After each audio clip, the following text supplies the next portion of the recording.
Perfect. Thank you all for joining us today. This is going to be our admin refresher webinar. It is going to be recorded and posted in our support materials for you to reference at a later time. The first thing that I want to talk through is our support materials. If you don't already have access to this is where we hold all of our resources, training videos, reminders. Anything outside of the course that may be beneficial for you will be listed in the support materials. Now, if you don't have those credentials, you can always request it from your top level admin, or if you don't have them, then you can always reach out to us via help ticket. But at the end of our webinar today, we're going to post a survey link. Go ahead and fill out that survey. Let us know how we did in our webinar today, and we'll include the support materials credentials, as well as a certificate of completing today's webinar. So just giving a walkthrough of our support materials for those of you that are new or are not experienced in it. It is, you are enrolled as a student, but it'll have this support materials course card after you get logged in. You can click there. And this is where we'll have any major updates, messages. Right now, you'll see the webinar listed at the top of the support materials. But scrolling down underneath that message, you will see a search bar. This is very popular if you're having trouble looking through the folders and you're wanting to look at a quick PDF or reminder, for example, on how to create a course. If you type in course to the search bar, you'll see quite a bit of videos, PDFs, and helpful documents to help you get what you need. Now, outside of the search bar, you can always click into any of these folders. So for example, the administrator resources, clicking on the little arrow to the left of the folder will allow you to see everything within there. So for example, we do have that Welcome to Bright Thinker package. That's a great place to start if you need just kind of all the basics as a quick reminder. We have a full admin overview video here as well. User import template if you're creating multiple users at once and they haven't been created just yet. Quite a bit of helpful reminders for you here. And now we are going to talk through most of those basics in today's webinar. And then as you may have noticed, there is a folder at the very top titled 2526 Webinars. This includes last year's fall trainings, as well as the previous end of year webinar and mid-year teacher Q&A that we just had in December last month. So they're always going to be in here for you to review as needed. Now it's outside of your own resources. We do also hold student resources. So if you need text-to-speech video, any helpful resources for your students, you can view them from here, but your students will have access through their side as well in their main menu. There is also standard alignment reports in here, scope and sequence that is typically pretty helpful for teachers. And we also offer some optional pacing guides for our core courses. Any questions you have over the support materials, feel free to put them in the chat and we can circle back around and talk through it. But now I'm going to get into the actual training site. This is just our demo site here. We're not sharing any information, but just to give you an idea of what it'll look like for you if you are brand new. This is what it looks like if you have full admin permissions. You'll immediately see this active enrollment summary as long as you have students enrolled at that time. Since it is a brand new semester, your pie chart may be empty or blank. Just know that once the students are enrolled and they're working in their courses, right on your homepage is a great way to see how everyone's doing at a glance. And so while I'm talking on that, you will see there are two types of CSV report options right beneath the pie chart. The enrollment CSV to the left here, that's one of our most popular reports that shows you all students and all of their active enrollments, how they're doing as far as progress, their course grade. It gets pretty detailed there. And then scrolling down, you'll have a list of all the teachers enrolled, how many students they each have, and how they're doing across their courses. Now I am going to focus on walking through the basics, which is user, course, and enrollment creation we're going to talk through those blackout dates, which are your school holidays, to make sure the students aren't required to work on MLK Day, for example. So to get started, I am going to click the 3 lines in the top left corner. And that's how you can open up your main menu to get into the users, where we'll start first. So your users tab will have everybody, including admins, parents, if they are STEM students and teachers. So with that said, we typically do recommend that you label your users with the external ID. So right now, if you have any users that aren't labeled, you can always click on an existing user.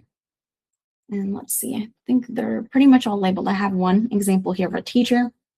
You can always click on that user ID to the left of the user, and then you'll be able to add in any details here. So let's say you just needed to label that as your teacher, you can click save. That way we know that the teacher is not going to be billed for a student. But we'll never just send you a bill. We'll make sure to communicate with you and make sure that your site's all cleaned up and ready to go. So that's the first thing there. Now, another thing is if you have any students that are not returning, or teachers even, to Bright Thinker this semester, you will want to make sure to inactivate them. That way they don't clutter up your users list, and you make sure that you have only those active users in here. So to inactivate users, you can do it in a bulk fashion using these checkboxes on the left-hand side. So let's say Debbie here, Debbie Donald, and Jane Doe. These 2 students are no longer going to be in Bright Thinker. I can check on the boxes next to their user ID. Once I do that, you do also have the triple dots in the top right corner, and that'll allow you to bulk update those 2 users at once. And the only option it'll give you is to change their status from active to inactive. And then you'll just need to check on the box to confirm and update those 2 users. Now, because I inactivated those 2 users, they'll no longer be shown on this active users tab. There is a second Jane Doe, is why you see that one here. But you'll notice at the very top, there's this yellow checkbox that allows you to uncheck and view inactive users as well. So the benefit of inactivating is you can always go back, look at past progress or grades, and you can always go back to reactivate them if needed.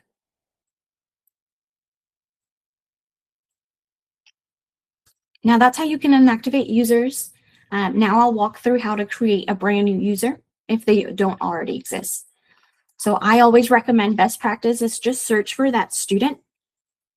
So let's say you wanted to create the Debbie student.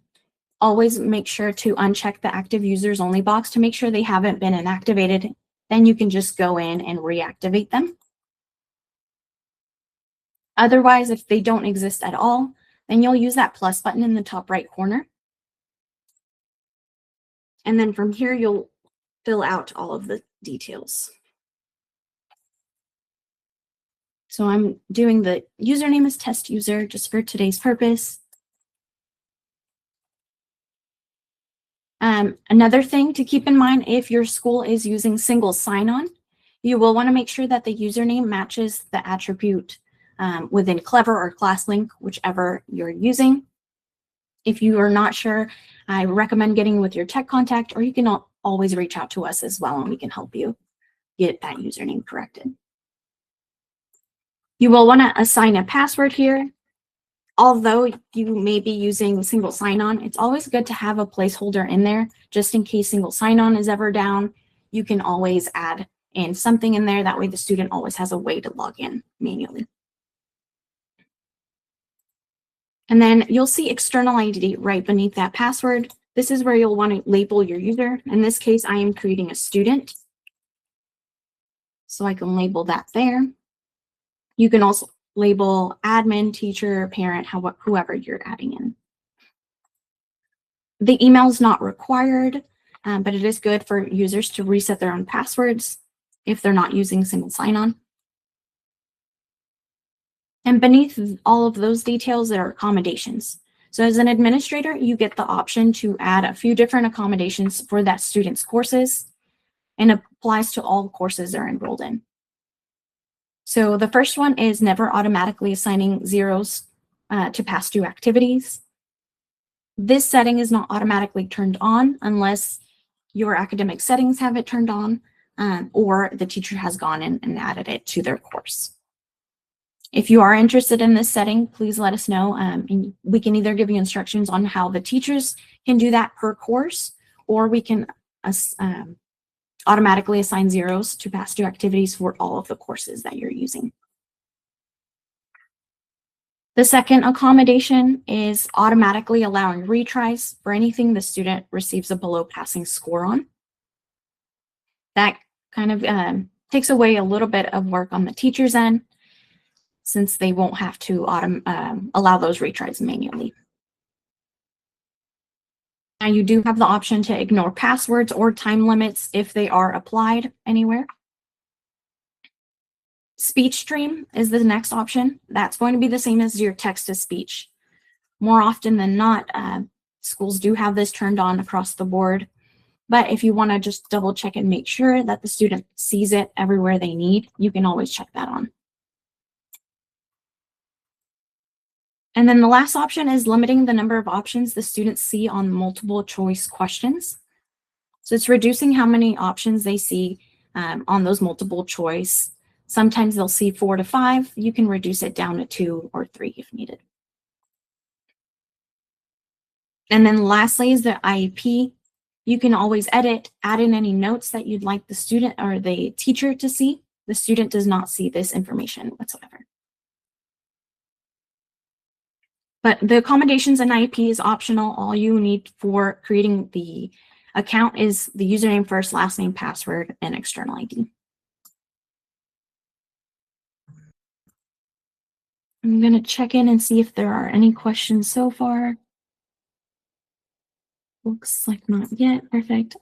And feel free to use the emojis at the very bottom of our Google meeting. There's a little smiley face. You can send any reaction you'd like. If I'm going too fast or too slow, let me know. Perfect. So we just walked through how to create an individual user. Now I did want to show you next to the plus button, there's the 3 dots that allows you to import multiple users at once.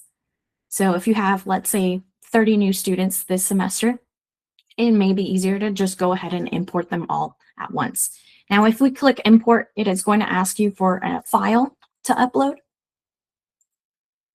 Just as a reminder, our support materials does have all of those files and spreadsheets. And this one specifically is the importing users template. So you can always just user import template in the search bar, and that'll help you get to those directions and the file itself. So you'll download this, you'll fill it out as needed here, and then it walks you through the steps on how to use the triple dots to import it back in. If you do have multiple domains, you'll want to make sure that you're at the correct domain before you import those students in, so they're in the right place. So we walked through user creation. Now I did want to just quickly remind you how you can reset a lockout or a password. So let's say for this student here, or this parent, Lily Thomas, I can click on their user ID. And once you're on their user, then you have the triple dots in the top right here. This option allows you to change the password or reset their lockout if they forgot it or need a new one.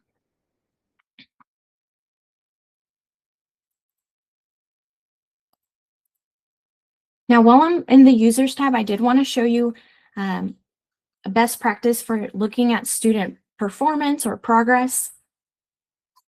So for example, let me click on this Bright Thinker student. So as long as they're enrolled in as a student, once you click on their details, you'll have the performance tab at the very top. This is a quick glance as an administrator to see all of the courses they're currently enrolled in, their grade, teachers, progress. And the progress bar, if you hover over it, shows you how many activities they've completed out of the total amount.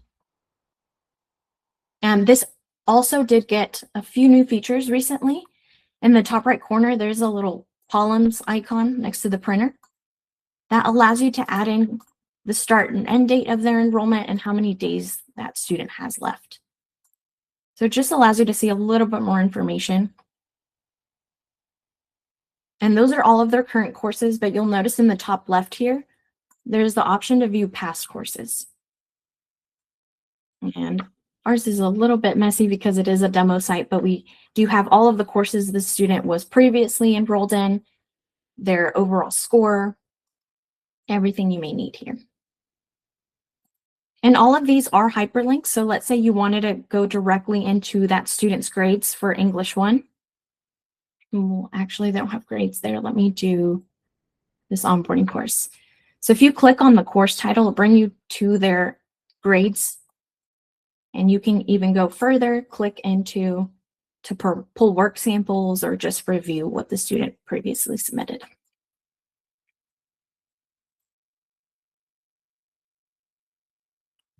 So you have that option as far as just tracking performance per one user. We do have a brand new report as of the last couple of months that came out. Once we get to the reports, I'll show you exactly what that is. It'll be for the entire domain versus just one user, one course. Does anyone have any questions over the users tab before we move to courses?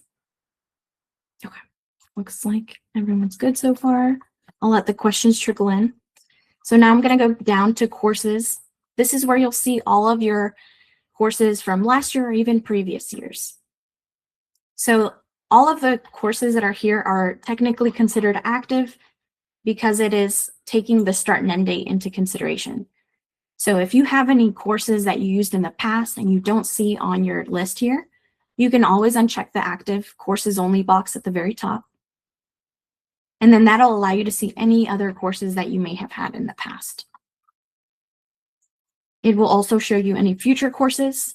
So if the start date is set to, let's say, January 8th, 2026, then you'll only see it if you have that unchecked.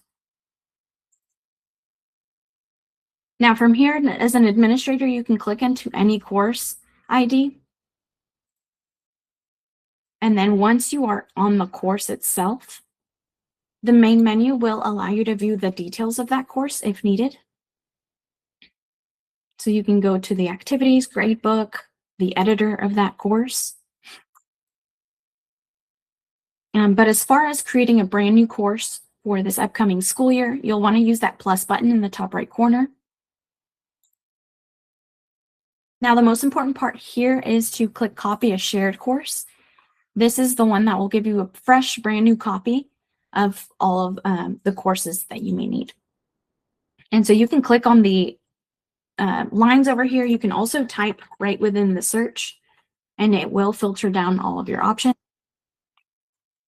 But best practice, I always recommend just clicking the triple lines, and then that'll let you see all of the courses you have access to copy in. So for example, if I were doing English, as a reminder, we do offer accommodated courses, which is reduced amount of questions in the quizzes and tests. The content itself is not going to be reduced or accommodated in any way. It's just the reduction of the questions. We do also offer knowledge assessments, which is titled KA. The knowledge assessments, typically those credit recovery courses. It allows the student to test out unit by unit as long as they show mastery. And then let's see. So if I wanted to do an accommodated English one, and then we click next.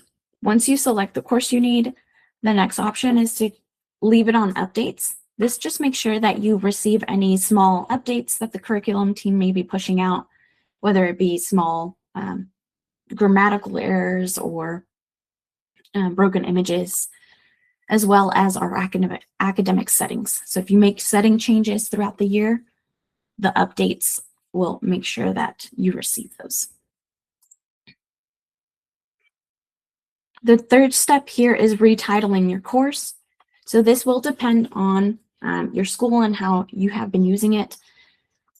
Sometimes you will want to label your course by the teacher's name if your teacher is having multiple students in their course. So for example, that'll just let you know that this accommodated English 1 course is Alvarez. It's a lot easier when it comes down to enrolling on how to find whose course is whose. The other option is to, if you'd rather create a course by student, you can also add in the student's ID number or however you would like to name that. That way you know and can distinguish that course from the others. So now I'm just going to use my last name. The external ID is optional, but if you would like to label that as Spring 2026, any type of label just to help you keep your courses organized as an administrator, the students do not see this external ID at all. So another good example is some admins don't want to show the student that's an accommodated course. You can always move that down to the external ID, that way you know.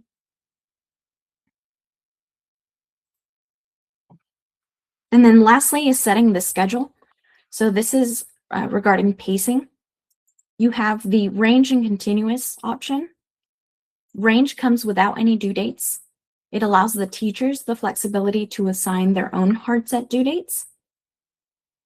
But they will have to manually set those at the beginning of the course.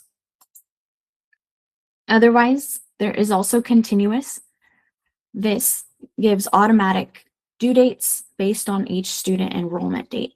So if you have students starting at different times and dates, more individual study type of course, then continuous may be beneficial since it automatically paces depending on when they're enrolled.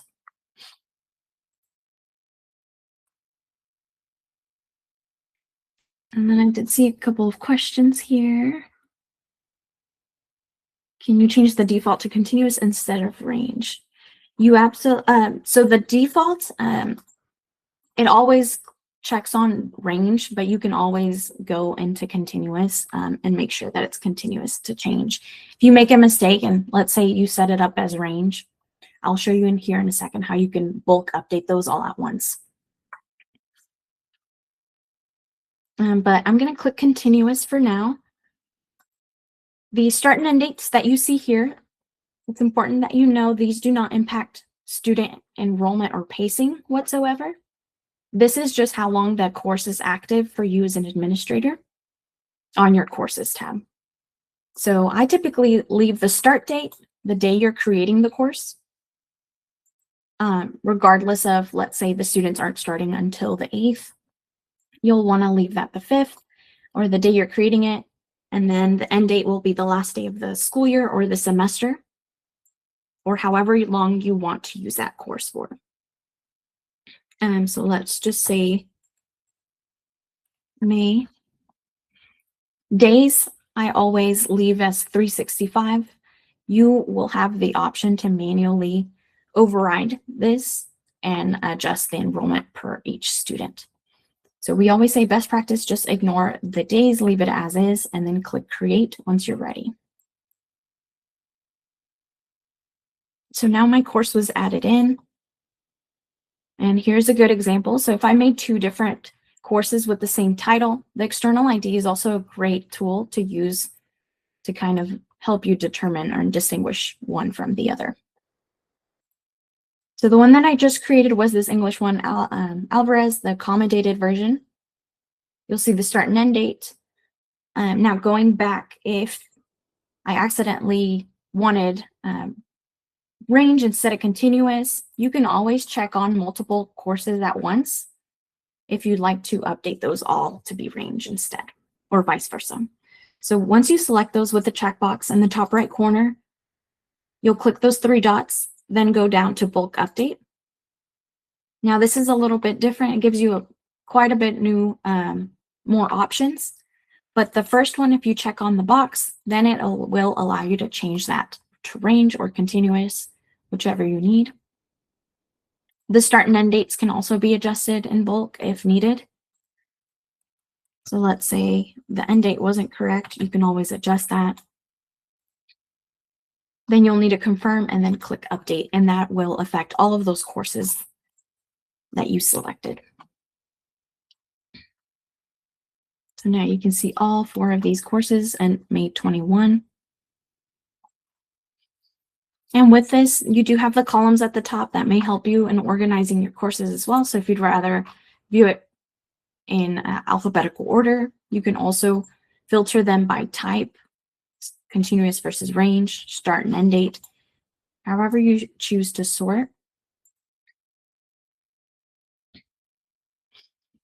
And then once you have your course created, this third step is to enroll your students and your teachers into those courses. A couple of different ways to do this. The first is going to be by the course. So I'm going to go down back to the course I've just created. So this English one, accommodated. If I click on the course ID to the left of the course title, from here you'll see you can also individually add in the external ID, change the type individually, or the dates. But in the very top left corner, you'll see the Enrollments tab. This is where you'll see if it's a fresh new course, it'll say no enrollments to display. You'll want to use that plus button in the top right to add in those enrollments. So again, you will want to add in the students as well as the teacher in order for both of them to see the course when they log in. So using that plus button again, from here, it's very similar to when you're creating a course. Now you're searching for a user instead to enroll into this course. So I can type in first name. I can also use those 3 lines. Let's see, I wanted to add a couple of different users. You'll notice underneath that first user line, there's a button to add another user. So this is a quick way to bulk enroll multiple students all at once.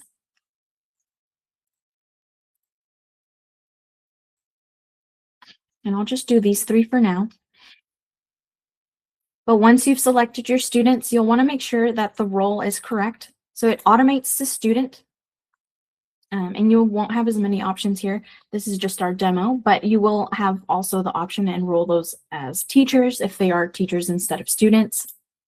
I'm going to leave it on student for now. And then the start and end date.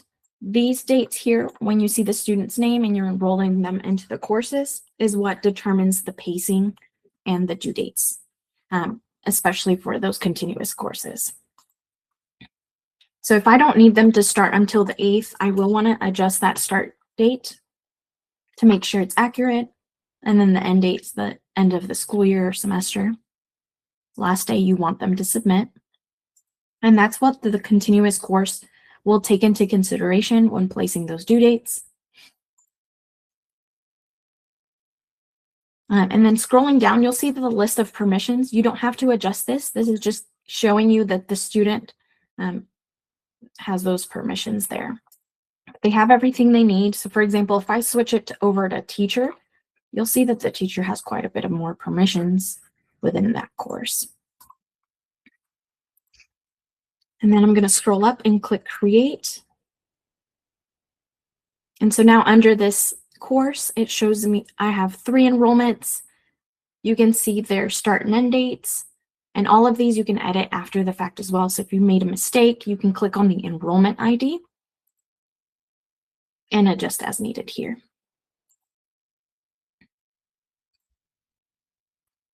If you'd rather do it in bulk and you have quite a bit of students you need to update, you can check on the boxes, use those triple dots in the top right, and bulk update either the role. Let's say you accidentally made the teacher student, you can adjust that here.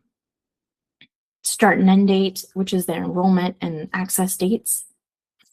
And then you'll just want to confirm that and update.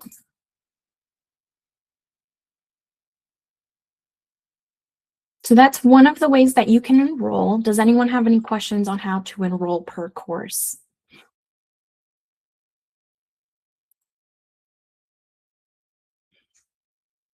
And again, you will want to create the course first, then click on that course ID to get to the enrollments tab, and then use that plus button. The second way I'll show you is through the Users tab. So if I open up the main menu, go over to Users, and I'm going to click on the same Debbie Donald student. Now, if I click on the user ID, you'll also see the Enrollments tab in the top left corner here. Now, this will show you all of the courses that this one student is enrolled in. So it may show you previous years that they were enrolled. For those new courses for the upcoming semester, you'll click the plus button here. And now instead, you'll use you're searching for the course title. So this is where the titling can help you in determining which are the different courses that they need access to. So I'm going to do just a couple of these here, and it also allows you to add another course as many times as needed for that student. Start and end date, you'll want to just double check for access is correct. And the role is set on student. Now the student will not see their course until their first start date, but for teachers, they always get early access to their courses.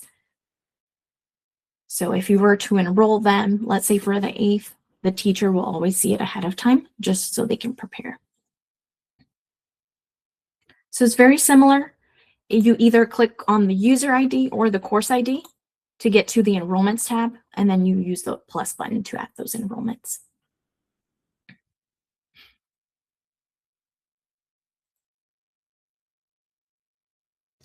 Let me actually walk through a couple of things just as a reminder here. I'm going to go back to my Debbie student. So let's say the student still has access to a couple of courses from last semester, and they're not supposed to have those courses any longer. You can go in and inactivate their enrollment completely, either by changing their end date or their status. So let's say the student no longer needs access to these 7th grade courses. You can check those on here to the very left and then use the triple dots to bulk update those two. I always recommend if you just want to immediately take it off of their dashboard and they don't have access to those courses, to check on the status box and then scroll down to inactivate their enrollment. Once you check on that box, then the student will no longer see those 2 7th grade courses on their homepage. And so it'll either be determined by their status or their end date. And the status will always override the end date for the student enrollment.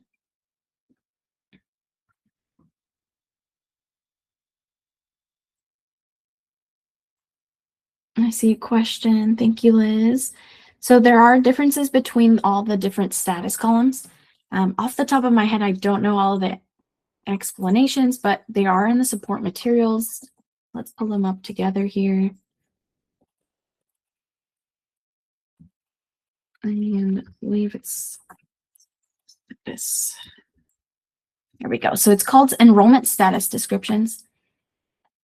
And this is straight from the LMS, but withdrawn depends which one you want to use, but it'll walk you through the differences. So this one is withdrawing from a course. They receive no score, so they will not have an overall score at the end. Inactive is always, it completely removes their access from the course. I know some of these will leave the course active on there, but they can't participate, a few things like that. But that'll be in here if you ever need to use that when updating that enrollment status. Now we walked through the main 3 pieces: user, course, and enrollment creation. Now I'm going to walk through a few additional key topics. The first being in the home page, which is the admin app, and it's your domain settings. So in the very top right corner, your triple dots, that first option is your domain settings. And this includes password policy, but most importantly, we always like to remind you of the blackout dates. These are typically at the very top under the avatars. You may see previous year's holidays listed in here, you'll want to make sure to add in this school year's holidays to make sure that the students don't have anything fall on those holidays or school off days. It doesn't prevent them from working if they would like to. It just makes sure in continuous courses specifically that they are not required to.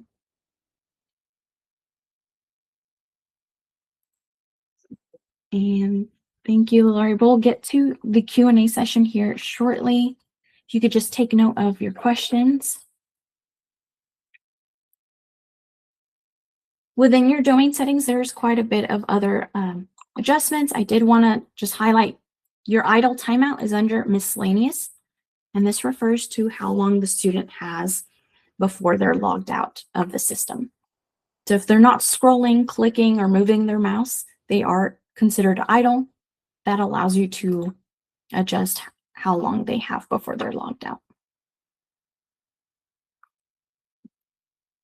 And then towards the very bottom, you have your student options.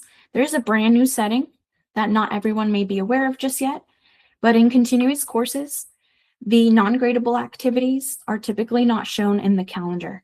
This may be objectives they have to mark as complete, supplies they may need, anything that's non-gradable.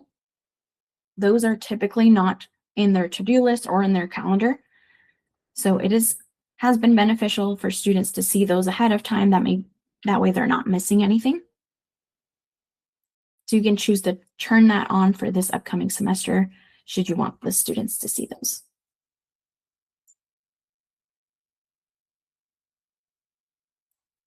And again, all of this is your domain settings. You will want to save if you make any adjustments and refresh your browser to make sure those apply. And then I did also want to give a preface.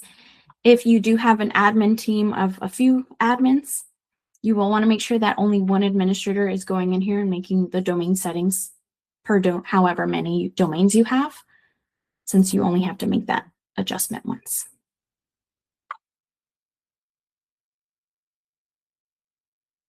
Okay, so we do have a bit of time. I'm going to walk through a brand new report that we received as of the last couple of months.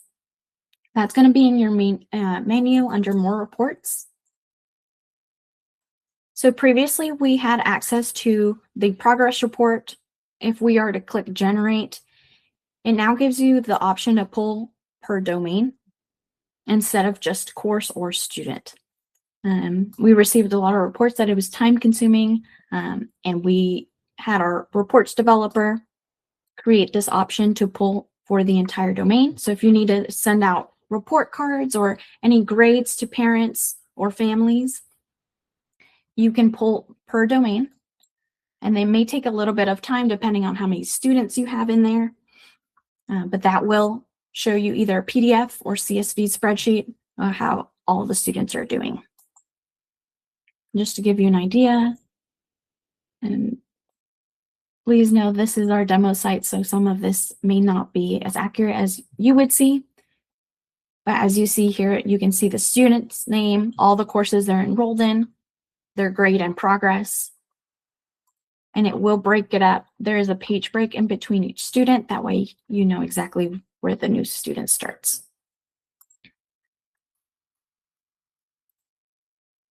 So you do have that option to either print, you can save it as a PDF and email those over however you need to.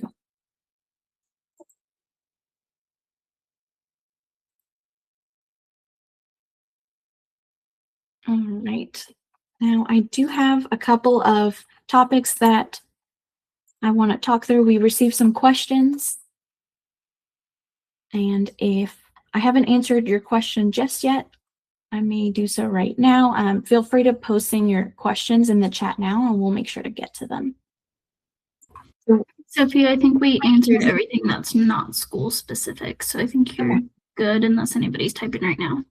Perfect, thank you. Let's see. So we did receive some print-related questions. For any print-related questions, we will be following up with you via email to get you connected with our ordering department and your sales consultant. As far as the speech stream basics, we did receive a question on how to learn a little bit more about text-to-speech and all of those student tools and resources. In our support materials, you will be able to find those under student resources. That folder has a full video walking through text-to-speech and a few other frequently asked questions. But aside from that, in the site itself, the students themselves, I just switched over to our student view. They will have their student resources in their main menu. And clicking in there, they have documents for text-to-speech, but they also have the videos tab. And as long as they click load more, they'll be able to see that text-to-speech overview video right from their main menu.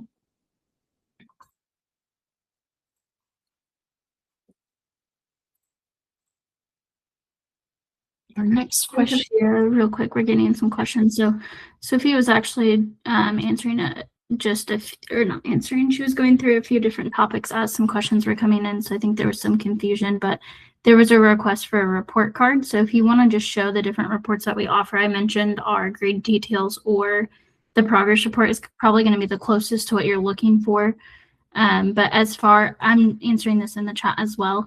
The SIS is what I referred to, which is a student information system, is what a lot of schools typically utilize to pull those grade specific to the school. But Sophia's going to walk through the reports we have, and then there's another question, Sophia, after that one.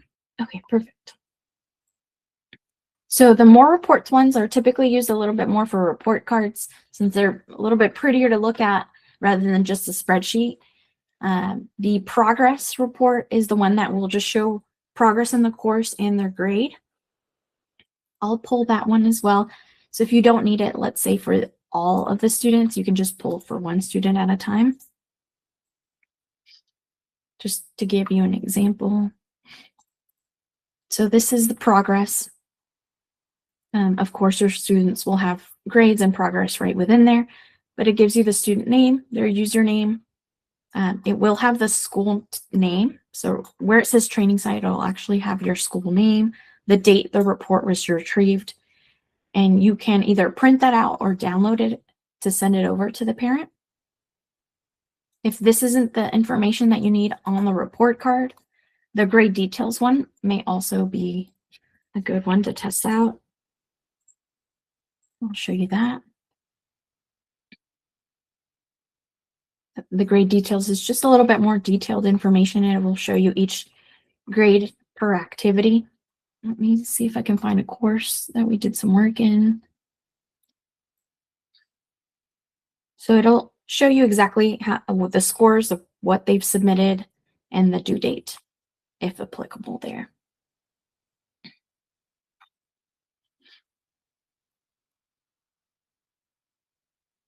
So at this time, those are the two that I would recommend for the report card. But if you have any specific data that you need, there may be another report that we can help you find. And then Sophia, we got another question about text-to-speech, which I was typing out, but it's a little faster to talk on here. So the question was, is text-to-speech already available for the younger kiddos, such as K-2, or would the admin need to go in and choose SpeechStream for all those courses? Great question. So for first grade, kindergarten and first grade, they do have headphones built in to kindergarten and first grade courses. Let me see if I have an example. And I believe it's just going to be in those core courses. Let me see if I can get one up here. But if your administrator has already turned on text-to-speech for all courses, K-2 will also have the little text-to-speech ear icon in the top right corner. I'll show you the difference here.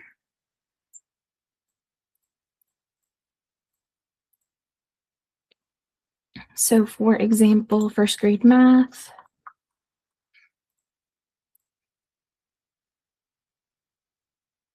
If we go into the lesson for first grade math, you'll see the headphones icon over on the right-hand side.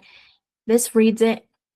I believe it was recorded by one of our content specialists, so it's less robotic than the text-to-speech, a little bit easier for the students as they're beginning to learn how to read. So that one is automatically always turned on. But then the text to speech is going to be this accessibility. It actually changed from an ear icon recently to this little accessibility icon.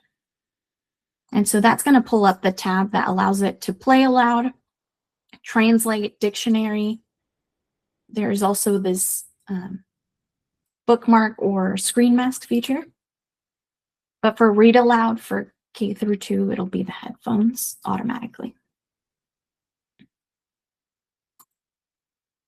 So it really depends. If you don't see this in your K through 2 and you'd like to turn that on, you can always request from your higher up admin, and then we can help you on running that setting.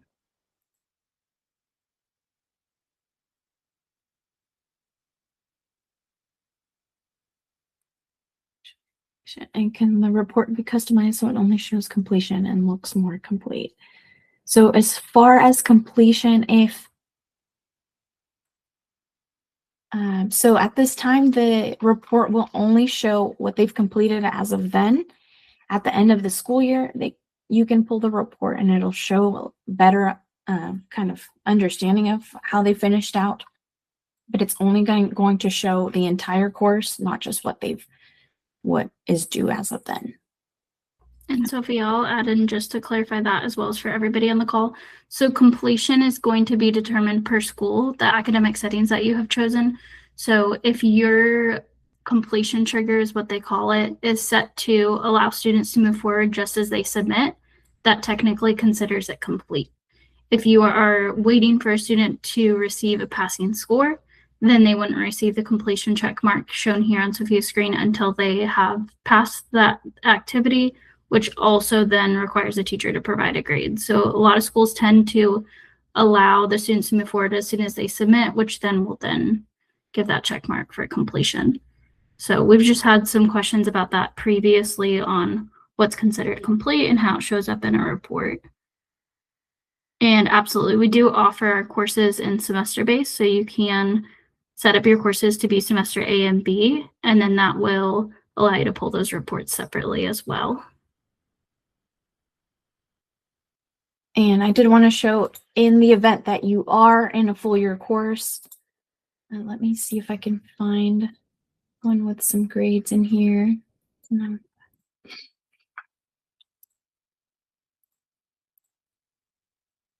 No, okay. So this isn't showing me grades, but let's say you're in biology full year. If you'd like to take the report just for semester A or semester B, what you can do is go into the course editor and temporarily hide units 1 through 5 if you need just semester B's grades. So anything you hide in the editor is going to be removed from the gradebook automatically. So now if you can tell, although I don't have a score, you can see in the very top here, it's only showing you unit 6 through unit 10, whatever hasn't been hidden. So that's just a kind of a quick workaround, and then you'll want to make sure to unhide. That way the students still see all of those assignments and activities after you're done. But otherwise, you can also choose to copy and create the semester courses, and that'll help you split up the grades without you having to hide anything.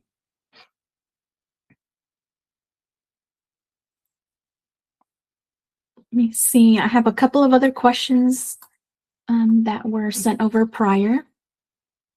So we did walk through how to clean out courses. So the dashboard reflects this year. Just as a reminder, you'll want to update the start and end date. So if they are previous courses or past courses, you can just set the end date to a date prior to today, and that'll automatically archive and inactivate the course. Someone asked, as schools were struggling with students using AI, what's Bright Thinkers' approach? So at the moment, the LMS does not have a built-in plagiarism check, but we do know a lot of schools use external sites like Turnitin or other plagiarism checks. There's also lockdown browsers that have been implemented with some tech teams to prevent students from navigating to other sites. But at this time, there's nothing built into the site just yet. As far as tracking student progress, My two recommendations for that is for individual progress per student to click on the student's user ID and use that performance tab where it shows you their current courses, even their past courses if needed. Otherwise, you can use a couple of reports. The first one is that pie chart enrollment CSV. And then the second one I recommend is under the reports tab. And there's quite a bit of tabs at the top here. If you click over on student, the student performance by domain will also show you both progress bars. So if you want to see all gradable activities or all activities versus gradable activities. For monitoring students that are behind, I would also recommend pulling the enrollment summary. This just gives you a glance at the failing enrollments, but if you download the enrollment CSV, let me see if I can show you an example. This report does also show you the percent complete, how much they have late as of then.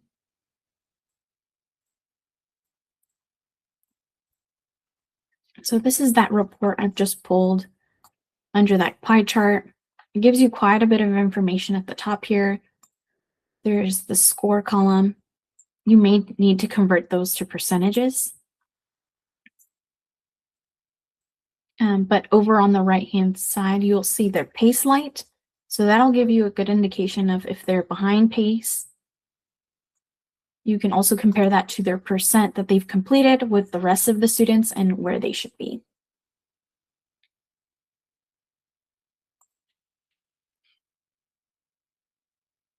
So you do have that option as well. And yes, go ahead, Megan. I was just going to add in, if you could show just one more time, Sophia, where the more reports is and how you access that as an admin to pull the progress for an entire domain, as well as the grade details. And Yes. then another question was brought up after you have that on if it's recommended to create new courses each school year or just to update the start and end dates, which I had already responded in the chat, and I just let everybody know that it kind of depends per school. We do recommend that you check you have the most recent version of a course, as if we update from the curriculum team in Bright Thinker, they might have a new version of the course set out, which we advise and put a list of those every year in our support materials. But if you're ever curious, you can just submit a help ticket. We're happy to help check to make sure you have the latest versions of your courses. But some schools also opt to just extend those end dates to keep content for various different reasons. So you're more than welcome to check per school and or just your courses if you want with our team, and we can always confirm that for you as well. Thank you, Megan. So for the more reports, the progress and grade details, that's going to be in your main menu. So those 3 lines in the top left, and then all the way towards the bottom, more reports, it'll say PDF right next to it. And we have grade details and progress. If you click generate under progress, that's where you'll see the option to pull for the entire domain. And once you click run, it may take a couple of minutes depending on how much data you have in your site, but it will pull all of your students' progress and separate it out with page breaks. Megan is adding in the survey link in our chat. So if you're interested in, if you forgot your support materials and need a reminder, you can submit a survey that way, and we'll also send you a certificate of completing today's webinar. And so that's that progress with the page break in between. And then I see when we create new courses, all the changes we previously made, do we have to make those changes again? Good question. So if you haven't created master courses, that's something else that we can walk through individually. If you'd like to learn more about, then you may want to extend and use the same course. If you create a brand new course, those changes are going to be lost since they're just saved in that one course used previously. But we do have something called master courses where you can have one master course and each year create a new copy from that master where all of your edits and changes are. Yes, Haley, and let us know if you have more questions on that. You can submit that survey and we can communicate back and forth via email as well. Does anyone have any last minute questions we can help with?